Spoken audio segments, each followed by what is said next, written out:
Hello, this is the Reverend Dr. David Chotka of Spirit Equipped Ministries. Most of you know that I've published a book on healing prayer, and it's called Healing Prayers, God's Idea, co-written with Reverend Dr. Maxie Dunham. We're going to have a book launch party on the June 24th from 7:30 to 8:30 Eastern Time. I want to invite you to come to that, but I want to tell you a story to set the stage for what it is I believe about how medicine relates to miracle, miracle to medicine, and this thing called Holy Mystery. So let me start off by saying that neither my wife nor I was aware of what it was we were getting into.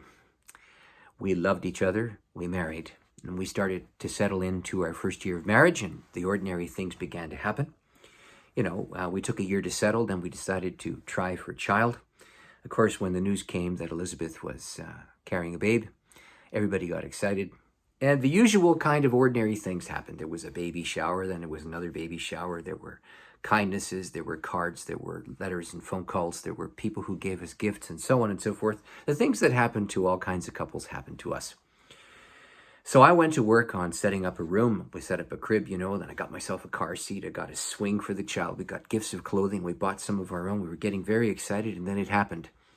Liz got something called cholestasis of pregnancy. That meant itching, scratching, discomfort, and sleeplessness.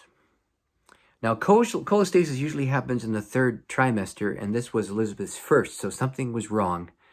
And then the symptoms grew in frequency and intensity.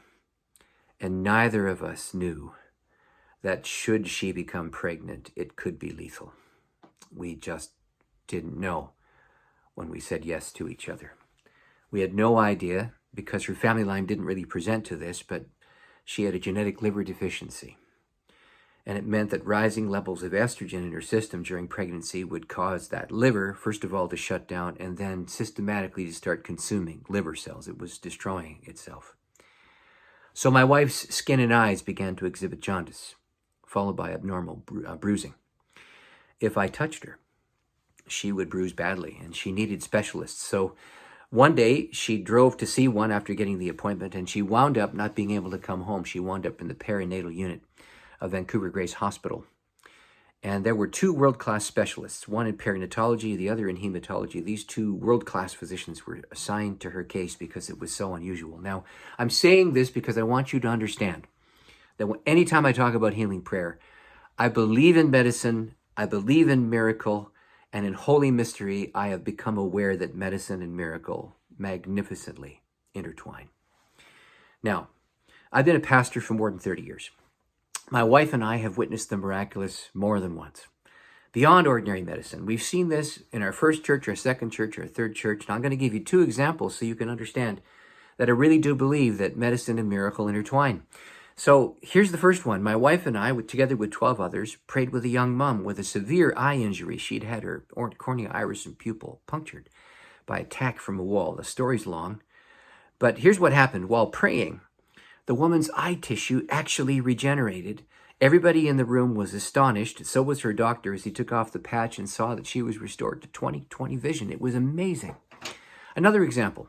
A man in his 70s asked me to perform a 50th wedding anniversary renewal service for his marriage. So I went over to see him, and when planning the event, he told us he wanted to move the date forward. I said, why? And he said he had level 4 bone cancer, and he'd be dead before he reached the anniversary. Everything changed. In the course of time, I offered to pray with him, and he agreed, and I placed my hand on him and felt a fiery presence inside my soul begin to burn. Filling my heart with compassion, it overflowed through my arm, and it went through my arm into this man's body. I could feel this manifest presence, this anointing of the presence of Jesus' Spirit flowing through me, into my arm and into his body. Tangible waves of healing grace from Jesus our Lord flowed through me, and weeks later, after tests, I returned to his home. After some refreshments, he looked at me across the table and he said, got some news. Had a biopsy. And after he paused, he said this, cancer's gone. Then he leaned forward, he winked. And then he said, we know who got that. And here's the point. Medicine intertwines with miracle, which is knit together through the fabric of time and space in this thing called Holy Mystery. Medicine, miracle. mystery. I believe in an intertwining of all three. So here's what happened. When my wife began to become ill during the carrying of our son, we prayed, and my wife was not recovering. 3 women determined to pray with her. My wife's body, she actually said that she felt like there were bee stings between her 2 breasts and on the flats of her hands and the flat of her feet. She was unable to sleep for more than an hour at a snatch, and she was getting progressively weaker and weaker, and it wasn't good. Yet when those 3 women would pray with her over a phone call, the stinging would cease for 5 or 6 hours. And that was the only relief that my wife could get, unless she took an ice bath, if you can imagine that. So we did an amniocentesis, and the fluid came out dark green. It should be clear. It became clear to us that our son was swimming in bilirubin poison. The medical community was trying to warn us that he would likely be deaf and blind and possibly affected with cerebral palsy. And my wife was failing. Now, the medical team named 2 solutions to us. At 32 weeks, they could put her on a drip to induce birth. Or they could do a C-section, but they were leery on the C-section because she was already very weak. Yet at 32 weeks, the lungs of a male preemie would be barely developed. And in those days, that meant the possibility of our child being in an iron lung. We had not yet had some of the innovations that made that unnecessary. So you know this. Both she and I were more than concerned. And the complicating factor was, at the time, I needed to find a new church. The church that I was serving, the church plant in Metro Vancouver, couldn't afford to pay the rent on a community center, the rent on a rental office, and 2 wages for pastors at the size of the church that it was. And there was a church fully 2,000 miles away that was interested. Now, since my wife and son were probably not going to be well, I knew I needed to provide. And so in a moment when the liver enzyme levels diminished so that she got into the high range but out of danger, I said yes to being flown across the country. And so away I went. I flew across the country. I came to Southern Ontario and came to the church. I did my first interview, and then there was a fella in the search team who said that he wanted to give me a tour of the area. Now, it was August, and usually in that part of the country, it was very hot, usually about 90 Fahrenheit. And in those days, expecting it to be 90, the guy put on a short sleeve shirt, but it turned out to be 65 Fahrenheit. Oh, I don't know, about 17, 18 degrees Celsius rather than 90. So the man went to put on a warm shirt. I went into his living room. I sat down, and right next to the table was a table next to where I was sitting. There was an opened form letter with a medical synopsis on it. And it was a form letter, so I wasn't reading somebody else's correspondence. I picked it up, and it was a medical synopsis of what happens, now get this, to 32-week-old gestational male preemies and the effect of the labor-inducing drip. It said that at 32 weeks, the lung development of males would be aided by passing through the birth canal because the birth canal would press in on the lungs and kickstart them. But that there was a 35 to 40% higher incidence of cerebral palsy because the skull case was soft, not underdeveloped, not properly formed. The pressure of passing through the birth canal could press in on the skull and damage the brain.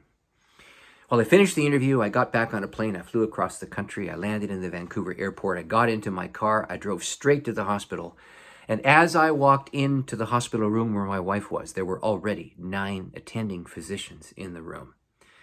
They were doing a consult with her, and she was telling them to please wait for my arrival. And as I walked in, they looked at me and they said, "We have come to a conclusion. We're going to put Elizabeth on the drip so that in 3 days, the child will pass through the birth canal. It's our best chance to kickstart the lungs." They asked if there were any questions. "Only one," I said.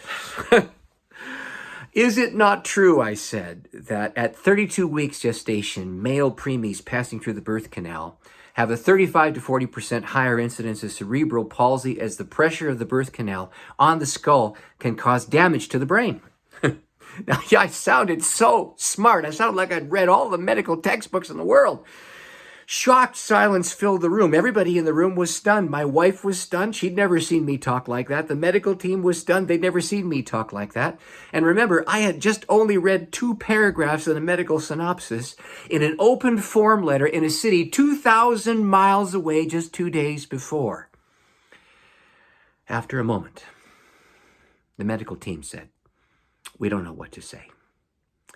6 hours later, the leader of the team, a magnificent perinatologist, disheveled and weary, his tie was out of kilter, his hair was everywhere, sat down in the room, looked at us and said there'd be a C-section the next Tuesday. And you have to know something. I thank God for that. You see, our son, who was swimming in bilirubin poison, was born healthy. He wasn't blind. He wasn't deaf. He wasn't afflicted with cerebral palsy. And by a miracle of divine providence, that I should fly across the country and meet a man who should drive me around to town and change his shirt so that I could see an open form letter on a coffee table before I flew back to Metro Vancouver and walked into one of those hospitals there. By that miracle of divine appointment, we were led to medical information that influenced the medical solution while we were praying for a miracle of healing. Now, here's the point I want to make to you loud and clear. Medicine and miracle are interwoven in holy mystery. I don't know why, but there are some seasons where miracle is not sustained except by providence, by God's miraculous intervention leading you to a pathway to a remedy. And that was one of those examples of that very thing happening. Medicine and miracle, they intertwine in holy mystery until time itself ends and reveals how the fabric of time and space are woven together to intermingle, to coalesce into a melded tapestry that manifests suffering and glory, turned into a thing of beauty.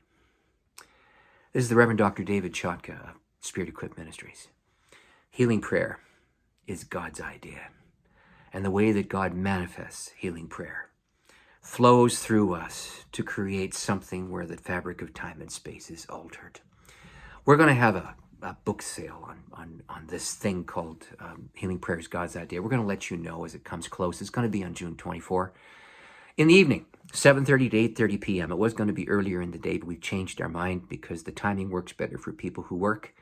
Plan to come to that. We're going to post the Zoom link a day in advance, and you can show up and hear Maxie Dunham and myself talk about some of these things called medicine and miracle. May the Lord bless you. May you be at peace as you struggle through the medical issues that are before you, as you pray for God to intertwine a healing miracle through medicine and miracle and mystery.